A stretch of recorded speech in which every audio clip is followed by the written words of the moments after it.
Hello dear. तो अपने पता नहीं क्यों क्लास कट गई थी बीच में, तो अपन दूसरा सेशन में अपन इसमें बात कर रहे हैं कि सीखने के अपन कहाँ पे पहुंच गए थे। परिभाषाएं देख ली थी अपन ने, और जो है अपन देख रहे थे कि सिद्धांत कौन कौन से सीखने के। तो सबसे पहले प्रयास और त्रुटि का सिद्धांत, ठीक है। और दूसरा सिद्धांत अनुबंध का सिद्धांत। ये अनुबंध में पावलोव और स्किनर आ जाएंगे। पावलोव ने तो शास्त्रीय अनुबंध दिया, स्किनर ने परिचालन दिया। शास्त्रीय में क्या है कि सीखता है व्यक्ति उत्तेजना के द्वारा, उत्तेजना होती है तो सीखता है, उसमें प्रतिक्रिया मिलती है। कोई मान लो बताता है उसको कि हाँ अच्छा करना है, अच्छा कर रहे हैं, तो उससे इन संबंधों पर आधारित होता है। शास्त्रीय परिचालन में क्या है कि व्यवहार को प्रोत्साहन या दंड के माध्यम से सीखा जाता है। या तो प्रोत्साहन देंगे या दंड देंगे, उसको पीटेंगे तो उससे सीखेगा वो, ठीक है। तो ये तो दो गए, एक तो है अनुबंध का और एक है प्रयास और त्रुटि का सिद्धांत। तीसरा लिख दो, अगर आपको इसमें अंदर नहीं है ना, ये जैसे मान लो शास्त्रीय अनुबंध है, परिचालन है, तो मत लिखो, बेसिक लिख दो, ठीक है। तीसरा है अंतर्दृष्टि सिद्धांत। ये दिया कोहलर ने। वैज्ञानिक के नाम तो कोशिश करना कि रट जाए अपन को, नहीं रटने में नहीं आए तो कोई जरूरी नहीं है, रटने में आ जाए तो रट लेना। कि अंतर्दृष्टि सिद्धांत दिया कोहलर ने। ये सिद्धांत कहता है कि व्यक्ति समस्या को एक साथ देकर अचानक समाधान तक पहुंचता है, न कि प्रयास और त्रुटि से। इस सिद्धांत के अनुसार क्या अंतर्दृष्टि है, यानी कि इस सिद्धांत के अनुसार व्यक्ति मतलब समस्या को अचानक एक साथ देख लेता है और फिर समाधान तक पहुंचता है कि अच्छा इसका समाधान ये है। तो मतलब प्रयास से नहीं सीखता है वो, ठीक है। एक अवलोकन द्वारा सीखना। ये बेंडोरा दिया, किसने दिया? बेंडोरा ने। बेंडोरा दिया। और इस सिद्धांत के अनुसार व्यक्ति दूसरों के व्यवहार को देखता है कि वो किस प्रकार से व्यवहार करे और उनकी नकल करके सीखता है। ये अवलोकन के द्वारा, ठीक है, खुद का अवलोकन करता है। अब आ जाते हैं सीखना और संगठनात्मक व्यवहार क्या है। देखो, ये मदद करते हैं कि कैसे व्यक्ति समूह और संगठन में कार्य करता है, कैसे सीखते हैं, ये सब है। सीखना क्या है? स्थायी परिवर्तन है जो अनुभव, अभ्यास और प्रशिक्षण के माध्यम से क्षमता या व्यवहार में परिवर्तन होता है। संगठनात्मक संदर्भ में सीखने के प्रकार कौन कौन से हैं, किस प्रकार से सीख सकते हैं? तो एक तो है औपचारिक सीखना, यानी कि प्रशिक्षण है, कार्यक्रम में, वर्कशॉप है, कई दुकान पे सीख ले अपन, प्रशिक्षण में ट्रेनिंग गई वहाँ पे सीख ले, कोई कार्यक्रम हो उसमें सीख ले। तो औपचारिक रूप से अपन सीखते हैं। ऑफिस वगैरह में कहीं पे अपन कुछ सीखते हैं ना औपचारिक रूप से, वो है औपचारिक सीखना। अनौपचारिक रूप से जैसे मान लो किसी दोस्त से बात करते करते कुछ चीज़ सीख गए, या सहकर्मियों से बात करते हो, अनुभव के माध्यम से पढ़ सीख लेते हैं, घर परिवार में बात करते हो सीख लेते हैं, वो है अनौपचारिक सीखना। एक है स्व अध्ययन। व्यक्ति खुद में अध्ययन करता है, खुद के बारे में सोचता है, समझता है, बातचीत करता है खुद से अकेले में, तो वो स्व अध्ययन के द्वारा सीखता है। यानी 3 प्रकार का सीखना होता है। एक तो है औपचारिक सीखना, कौन सा सीखना? एक तो हो जाएगा औपचारिक सीखना, एक हो जाएगा अनौपचारिक सीखना, और एक हो जाएगा स्व अध्ययन। फिर आते हैं सीखने के सिद्धांत। वैसे अपन ने देख लिए पहले, तो वही लिख लेना मेरे हिसाब से, आप ज़रा मत करो, वही आपको याद रखना है, ठीक है। संगठनात्मक व्यवहार की अध्ययन है कि व्यक्ति, समूह और संरचनाएं एक संगठन में कैसे कार्य करते हैं। देखो कौन कौन से क्षेत्र है जो प्रभावित करते हैं संगठनात्मक व्यवहार को, ठीक है। वैसे अपन ने पहली बात कर ली थी, फिर से देख लेते हैं। व्यक्ति का व्यवहार प्रभावित करता है, समूह का व्यवहार है, संगठनात्मक संस्कृति ढांचा कैसा है, बातचीत कैसे करे, वो है। संबंध कैसे हैं कि सीख रहा है अच्छा व्यक्ति, तो सीखना संगठनात्मक प्रदर्शन को बढ़ावा देता है। किसको बढ़ावा देता है? संगठनात्मक प्रदर्शन को। कर्मचारियों की दक्षता, नवाचार और अनुकूल क्षमता में सुधार करता है। मान लो सीख रहा है तो नॉलेज होगा, तरीके से बोलेगा, तरीके से बातचीत करेगा, अनुकूलता बिठाएगा अपने मतलब सहकर्मियों के साथ, तो उससे क्या है ना, संगठनात्मक व्यवहार में वृद्धि होती है। एक सीखने वाला संगठन प्रतिस्पर्धा निर्णय दो। सीखना हो गया, सीखना एक प्रक्रिया है जिसके माध्यम से व्यक्ति अनुभव, अध्ययन और अभ्यास या अवलोकन से ज्ञान, कौशल, व्यवहार में प्राप्त करता है। देखो सीखना क्या है? सतत प्रक्रिया है, औपचारिक अनौपचारिक हो सकती है, स्व अध्ययन भी है, एक मानसिक बौद्धिक विकास का माध्यम। हटाओ, अब मेन जो मैं बता रहा हूँ ना, सीखना और प्रशिक्षण, यहाँ से क्वेश्चन आएगा डेफिनेटली, मेरे हिसाब से क्वेश्चन आ जाएगा। क्या क्वेश्चन आ जाएगा कि सर जी लिख दो आप सीखना और एक है ट्रेनिंग।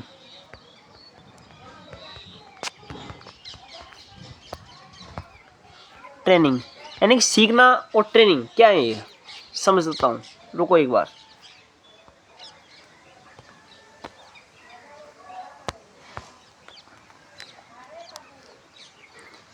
सीखना और प्रशिक्षण का मतलब होता है ट्रेनिंग। तो किसी चीज़ को अपन मतलब देखो, अगर अंतर आ जाए तो लिख देना कि सीखना सतत प्रक्रिया है, जबकि प्रशिक्षण सतत प्रक्रिया नहीं है।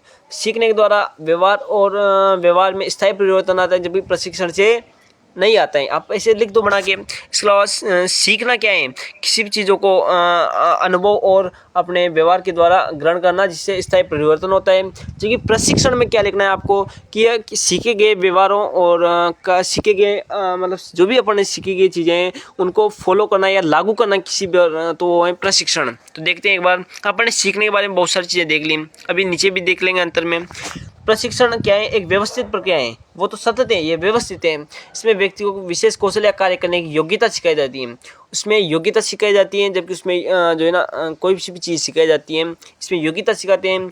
और जो सीखना है ना वो कोई निश्चित समय में नहीं होता है, ये कहीं पे भी चलता रहता है। जबकि जो प्रशिक्षण है ना ये निश्चित समय में होता है, एक फिक्स समय में किसी निश्चित चीज़ को सिखाना, निश्चित समय में किसी चीज़ को सिखाना, ठीक है, प्रशिक्षण है। उदाहरण है, एक नर्स को अस्पताल में रोगियों की देखभाल करने का प्रशिक्षण दिया जाता है, उदाहरण लिख दो। देखो विशेषता है क्या कि व्यवहारिक ज्ञान और कौशल पर आधारित है, जबकि वो भी है लेकिन इसमें ज़्यादा है। व्यवहारिक ज्ञान और कौशल पर आधारित, सीमित समय में विशेष उद्देश्य की पूर्ति है तो इसको किया जाता है, जबकि उसमें नहीं किया जाता है। कार्यस्थलों और तकनीक से अधिक प्रचलित हैं, वो कम प्रचलित हैं। तो आप बना के लिख सकते हो। देखो अभी नीचे आएगा, आप बता दूंगा अभी। एक सीखने की प्रतिक्रिया, सीखने की प्रक्रिया के बाद व्यक्ति को यह बताना कि उसने क्या सीखा और कहाँ सुधार की जरूरत है, ये सीखने की प्रतिक्रिया। शिक्षक द्वारा उत्तर पुस्तिका की जांच कर छात्रों को यह बताना कि उत्तर कहाँ गलत है और कैसे सुधारा जा सकता है, ठीक है। प्रकार की बात कर लेते हैं।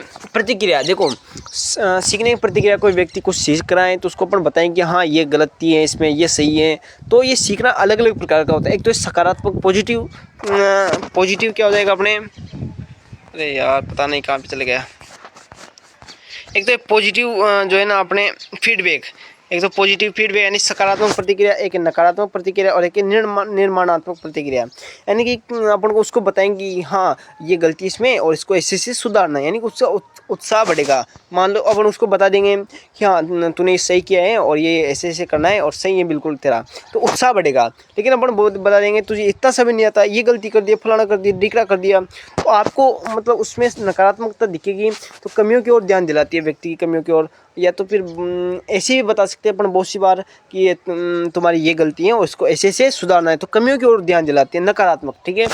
निर्माणात्मक, किसी व्यक्ति में सुधार के लिए हाँ इसमें ये सुधार की जरूरत है, तो निर्माण के लिए अपन सुधार के लिए सुझाव देती हैं। तो हम तीनों के बीच में क्या रिलेशंस हैं, तो सीखना, ज्ञान और अब ये वेरी वेरी इंपॉर्टेंट है जो मैं बता रहा हूँ, भूमिका, विषय भूमिका, ये मतलब संबंध, रिलेशंस, ये इंपॉर्टेंट है वेरी वेरी। क्या इंपॉर्टेंट इसमें, क्या इंपॉर्टेंट है, बार बार चला जाता है कहाँ पे, क्या इंपॉर्टेंट है, सीखना ज्ञान और अनुभव प्राप्त करने की क्रियाएं। सीखना क्या है, ज्ञान और अनुभव प्राप्त करने की क्रियाएं, जबकि प्रशिक्षण सीखने को व्यवस्थित और व्यवहारिक बनाने की प्रक्रियाएं, नॉलेज में मतलब व्यवहार में लाने की प्रक्रियाएं।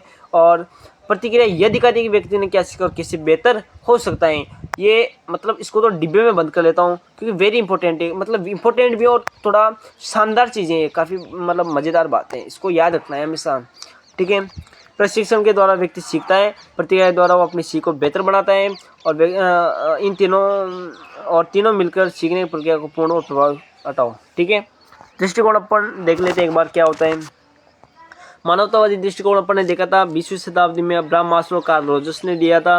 अपन ने उसके बारे में काफ़ी सारी चीज़ें देखी थी कि नियंत्रण की आत्म विकास की स्वाभाविक प्रकृति होती है, व्यक्ति में मूल्यांकन की स्वाभाविक मतलब व्यक्ति अपने मूल्यांकन खुद करता है। इसके अलावा व्यक्ति को पूर्ण इकाई के रूप में देखते हैं, शारीरिक, मानसिक, एक सामाजिक। तो वो अपन ने मानवतावादी सिद्धांत में देखे थे।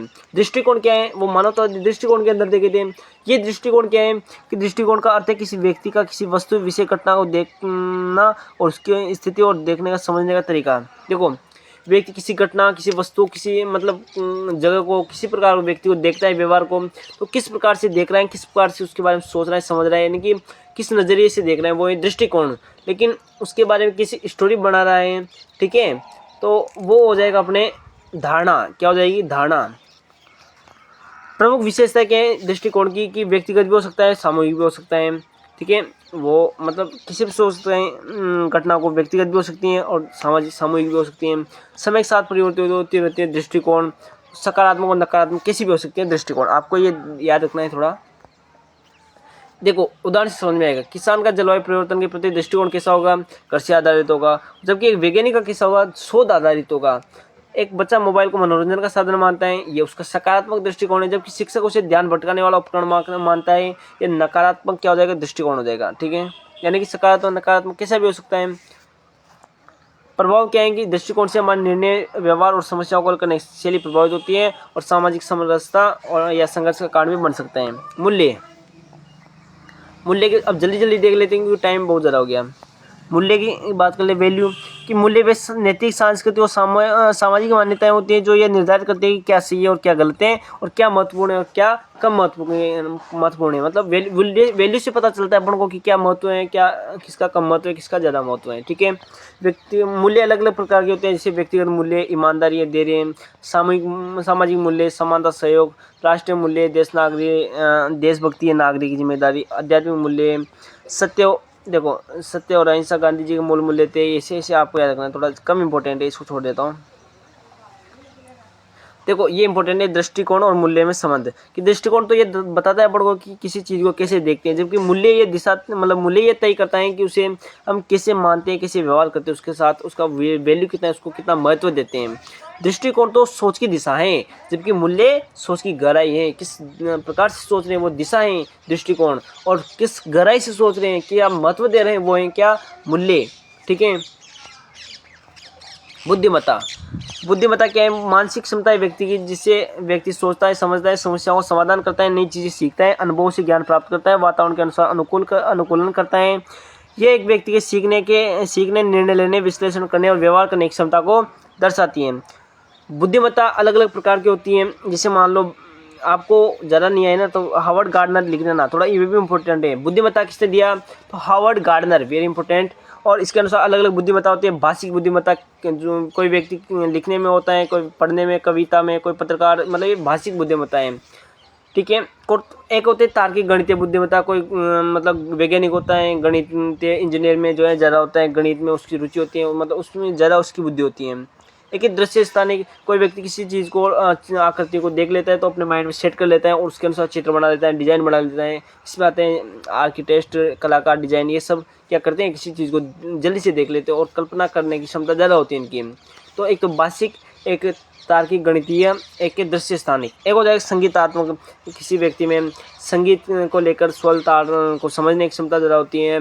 गायक इसमें आता है, संगीतकार, संगीत शिक्षक, इसमें बहुत सारे लिख सकते हो आप। ठीक है, एक शारीरिक गतिशील बुद्धिमत्ता, शरीर के अंगों के बारे में कोई ज़्यादा जानता है। कोई जिसे शारीरिक गतिशील बुद्धिमत्ता, कोई खिलाड़ी खेलने में ज़्यादा होशियार होता है, नर्तक नाचने में, शिल्पकार शिल्पकारी करने में। अंतर व्यक्ति बुद्धिमत्ता, दूसरों की भावनाओं को समझने और उनके साथ अच्छे संबंध बनाने की क्षमता किसी में ज़्यादा होती है, जबकि आंतरिक बुद्धिमत्ता, स्वयं की भावनाओं और विचारों को समझने की में ज़्यादा होती है क्षमता। ठीक है, प्राकृतिक बुद्धिमत्ता, प्रकृति से जुड़ी चीज़ों में कोई ज़्यादा इंटरेस्ट लेता है तो उसकी प्राकृतिक बुद्धिमत्ता हो जाएगी। ऐसी बहुत सारी बुद्धिमत्ताएं हो जाती है। ठीक है, अब ये जो है ना बुद्धिमत्ता के सिद्धांत, ये आप एक बार जल्दी जल्दी देख लो क्योंकि टाइम बहुत कम है। बुद्धिमत्ता के सिद्धांत में सबसे पहले द्विकारकीय सिद्धांत, ये चार्ल्स स्पीयरमैन ने दिया। कब दिया, तो 1904 में। और दो घटक माने जाते हैं इसके अनुसार। द्विकारक का मतलब दो घटक, दो कारक, एक तो है जीएस का मतलब सामान्य कारक, एक है विशिष्ट कारक, स्पेसिफिक फैक्टर, और एक है जनरल फैक्टर। जनरल मतलब सभी मानसिक कार्यों को सामान्य रूप से व्यक्ति कर रहा है तो उसको बोले सामान्य कारक। लेकिन किसी विशेष कार्य को मतलब ज़्यादा कर रहे हैं, किसी विशेष कार्य के लिए जिम्मेदार होता है, जैसे गणित में, भाषा में, संगीत में, ये विशिष्ट कारक। ठीक है, जैसे मान लो कोई छात्र गणित और विज्ञान में अच्छा है तो इसका जी फैक्टर हो सकता है, यानी जनरल, वो दोनों में अच्छा है। लेकिन कोई गणित में ही अच्छा है तो वो किसका हो जाएगा, स्पेसिफिक फैक्टर। समूह कारक सिद्धांत ये दिया थर्स्टर ने, और जो है इसने स्पीयरमैन की जी थ्योरी का विरोध करते हुए कहा कि बुद्धिमत्ता एक नहीं है, कई मानसिक क्षमताओं का योग उनसे मिलकर बनी होती हैं। बहुबुद्धिमत्ता सिद्धांत हावर्ड गार्डनर ने दिया। ये वेरी वेरी इंपॉर्टेंट रट लो कि हावर्ड गार्डनर ने बहुबुद्धिमत्ता सिद्धांत दिया। और मुख्य विचार 1983 में गार्डनर ने यह सिद्धांत प्रस्तुत किया। और उन्होंने कहा कि बुद्धिमत्ता केवल आईक्यू तक सीमित नहीं होती बल्कि अलग अलग प्रकार की होती हैं। ये याद रखना है कि हावर्ड गार्डनर के अनुसार बुद्धिमत्ता के अलग अलग प्रकार के होते हैं, भाषिक बुद्धिमत्ता, दृश्य स्थानिक, संगीतिक, तार्किक, अंतर व्यक्ति, ये सब। ठीक है,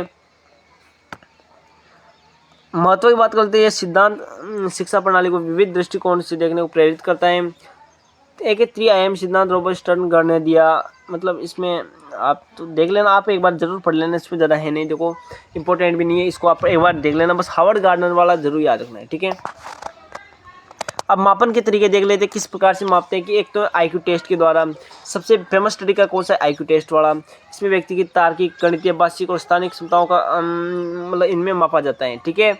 आईक्यू का सामान्य स्कोर कितना होता है 100 और औसतन कितना होता है 90 से 110। आईक्यू का सामान्य लेवल कितना होता है, स्कोर कितना होता है 100, लेकिन औसतन कितना होता है 90 से 110, ठीक है। भावनात्मक बुद्धिमत्ता के द्वारा अपन मापते हैं ईक्यू के द्वारा। एक तो है आईक्यू, एक ईक्यू यानी कि इमोशनल इंटेलिजेंस, इसमें भावनाएं देखते हैं दूसरे की, उनकी भावनाओं को समझते हैं, नियंत्रित करने की, प्रभावशाली संवाद की अपन क्षमता को मापते हैं, ये भी आवश्यक है सफलता के लिए। बहुबुद्धि सिद्धांत, इसमें बुद्धियों को मापते हैं कि किसमें कौन सी बुद्धि है, तो उसके आधार पर अपना पता लगाते हैं कि किसमें बासी है, किसमें ये, मतलब देख लेते हैं उसके आधार पर। व्यवहार और समस्या समाधान परीक्षण, किसी व्यक्ति को अपन देख लेते हैं उसका व्यवहार कैसा है और वो किस प्रकार से समस्या का समाधान कर रहा है, तो अपन उसके आधार पर भी उसको माप लेते हैं। एक शैक्षणिक और व्यावसायिक मूल्यांकन, किसी विशेष क्षेत्र में कोई व्यक्ति विशेष है तो उसके आधार पर अपना उसकी बुद्धिमत्ता माप लेते हैं, ठीक है। अब बुद्धिमत्ता को प्रभावित करने वाले कारक, सबसे पहले अनुवांशिक कारक। अनुवांशिक कारक सबसे बड़ा भाग होता है, ये बुद्धिमत्ता को सबसे ज़्यादा प्रभावित करता है। और माता पिता की बुद्धिमत्ता का स्तर बच्चों पर प्रभाव पड़ता है, और जिस प्रकार माता पिता में गुण होंगे वैसे बच्चे में आएंगे, तो ऐसे बना के आप लिख देना कुछ भी, ठीक है, इससे रिलेटेड। पर्यावरण कारक, जो पर्यावरण से प्रभावित होंगे, जैसे उम्र है, उसके अलावा स्थान है, समय है, इन सब से, ठीक है। पर्यावरण है, पोषण, उसका आहार कैसा है वो प्रभावित करता है, आहार प्रभावित करता है पोषण। शारीरिक स्वास्थ्य, उसका स्वास्थ्य कैसा है, स्वास्थ्य ठीक रहेगा तो उसका मानसिक लेवल भी ठीक रहेगा, लेकिन स्वास्थ्य खराब रहेगा तो मानसिक लेवल भी कम रहेगा। इसके अलावा वो किस प्रकार से अवसर, मतलब शैक्षिक अवसर यानी किस प्रकार से अच्छी शिक्षा मिल रही है कि नहीं मिल रही है, भी उसको प्रभावित करता है बुद्धिमत्ता को। सामाजिक और पारिवारिक वातावरण भी प्रभावित करता है बुद्धिमत्ता को, ठीक है। मनोवैज्ञानिक कारक, खुद में मतलब गहराई, खुद में विश्लेषण करता है नहीं करता है, डरता है ज़्यादा है तो चिंता ज़्यादा करता है, तो ये भी उसको बुद्धिमत्ता को प्रभावित करते हैं। बुद्धिमत्ता अच्छी रहेगी तो संगठन में अच्छा कार्य करेगा, अच्छा कार्य करेगा तो व्यक्ति को अच्छे से समझा पाएगा और संगठन अच्छा बनता जाएगा, व्यवहार अच्छा रहेगा। ये मतलब बुद्धिमत्ता और संगठनात्मक व्यवहार में आपको थोड़ा याद रखना है, ठीक है। बुद्धिमत्ता रहेगी तो संगठनात्मक क्या प्रभाव पड़ेगा, निर्णय लेने की क्षमता बढ़ जाएगी, इसके बाद संचार कौशल बढ़ जाएगा, समस्या समाधान जल्दी से कर लेगा वो, इसके अलावा नेतृत्व अच्छा कर पाएगा, संघर्ष का समाधान कर लेगा, ठीक है। ये आपको इसमें याद रखना है, ज़्यादा इंपॉर्टेंट है नहीं। अब हम प्रेरणा, मोटिवेशन। मोटिवेशन क्या है, आंतरिक प्रेरणाएं जो अंदर से आती हैं, किसी व्यक्ति को किसी कार्य करने के लिए प्रेरित करती हैं, उसको बोलते हैं प्रेरणा। ये किसी के व्यवहार, ऊर्जा और लक्ष्य को प्रभावित करती हैं। प्रेरणा के सिद्धांत कौन कौन से हैं, सर जब अपन ने सिद्धांत देखे थे बहुत सारे। प्रेरणा के सिद्धांत में देखना है वस्तुनिष्ठ, दो प्रकार का याद रखना है, अगर वो याद रह जाए, ये याद रह जाए, ठीक है, नहीं रहे तो आपको जैसे आवश्यकता, मास्लो का आवश्यकता सिद्धांत, इसे याद रखना है। देखो प्रेरणा के सिद्धांत में आपको दो चीज़ें याद रखनी है, एक तो है वस्तुनिष्ठ सिद्धांत और एक है हेजेनबर्ग का दो कारक सिद्धांत। एक तो वस्तुनिष्ठ सिद्धांत और एक है द्विकारक सिद्धांत। वस्तुनिष्ठ में आपको मतलब ये जो है ना मास्लो का आवश्यकता है ना 5 आवश्यकताएं लिख देनी है, जबकि हेजेनबर्ग के दो कारक में आपको लिखना है, एक तो प्रेरक कारक जो कार्य संतुष्टि से संबंधित हैं, एक स्वच्छता कारक ये असंतोष को रोकते हैं। इसके अलावा मैगजीलैंड का आवश्यकता का सिद्धांत, इसमें उपलब्धि की आवश्यकता होती है, शक्ति की आवश्यकता होती है, संबंधों की आवश्यकता होती है। मतलब एक तो लिखना है वस्तुनिष्ठ सिद्धांत और एक लिखना है आपको प्रक्रियात्मक। वस्तुनिष्ठ में तो आपको मैगजीलैंड का आवश्यकता का सिद्धांत, इसके अलावा मास्लो का आवश्यकता सिद्धांत ये लिख देना है। जबकि प्रक्रियात्मक में आपको लिखना है कि ये मतलब बताते हैं कि व्यक्ति कैसे, क्यों किसी व्यक्ति किसी कार्य को करने के लिए प्रेरित होता है, क्यों होता है, तो ये बताते हैं प्रक्रिया क्या है, कैसे कैसे। इसमें आपको ये मतलब मेरे हिसाब से छोड़ना चाहो तो छोड़ सकते हो, ज़्यादा इंपॉर्टेंट नहीं है। टीम वर्क, टीम वर्क का मतलब होता है एक साझा लक्ष्य की प्राप्ति करने, एक निश्चित लक्ष्य की प्राप्ति के लिए एक से अधिक व्यक्तियों का मिलकर काम करना टीम वर्क करता है। मतलब किसी एक निश्चित लक्ष्य के लिए बहुत सारे लोगों का मिलकर काम करना क्या कहलाता है, टीम वर्क कहलाता है। उसमें सहयोग, आपसी समझ और सामंजस्य की जरूरत होती है। टीम वर्क के प्रमुख तत्व कौन से, संचार अच्छा होगा तो टीम वर्क अच्छा होगा, स्पष्ट और प्रभावी संवाद होना चाहिए, विश्वास होना चाहिए टीम के सदस्यों पर, हाँ तो ये अच्छा कर रहे हैं, भूमिका स्पष्टता होनी चाहिए हर कार्य के लिए, हाँ इसको ये कार्य करना है, इसको ये करना है, कार्य करना है, यानी कि हर व्यक्ति की अपनी जिम्मेदारी तय होनी चाहिए। लक्ष्य केंद्रितता, सबका ध्यान एक साझा लक्ष्य पर हो, सहयोग, सबको आपस में सहयोग करना चाहिए, ये प्रभावित करते हैं किसको, अपने टीम वर्क के प्रमुख तत्व हैं। और प्रभावित करने वाले कारकों में भी ये लिख सकते हो। समूह गतिशीलता, कि समूह गतिशीलता उस प्रक्रिया को कहते हैं कि जिसमें समूह के सदस्य आपस में कैसे संवाद करते हैं, निर्णय लेते हैं और एक दूसरे पर कैसे प्रभाव डालते हैं। प्रमुख पहलू नेतृत्व, मतलब नेतृत्व की समूह को दिशा देने वाला व्यक्ति, भूमिकाएं और व्यक्ति की मतलब उसके समाधान करने की प्रक्रिया। आप ज़रा याद रखना टीम वर्क और समूह गतिशीलता संबंध। प्रभावशाली समूह गतिशीलता से टीम वर्क मजबूत होता है। सकारात्मक समूह वातावरण टीम वर्क को रचनात्मक उत्पाद मतलब आप बना के लिख देना है कि अच्छा टीम वर्क रहेगा तो समूह में गतिशीलता रहेगी, कार्य जल्दी हो जाएगा, अच्छा होगा और बड़े विश्वास के साथ कार्य करना है। ऐसे ऐसे आपको बना बड़ू के मतलब लिख देना है।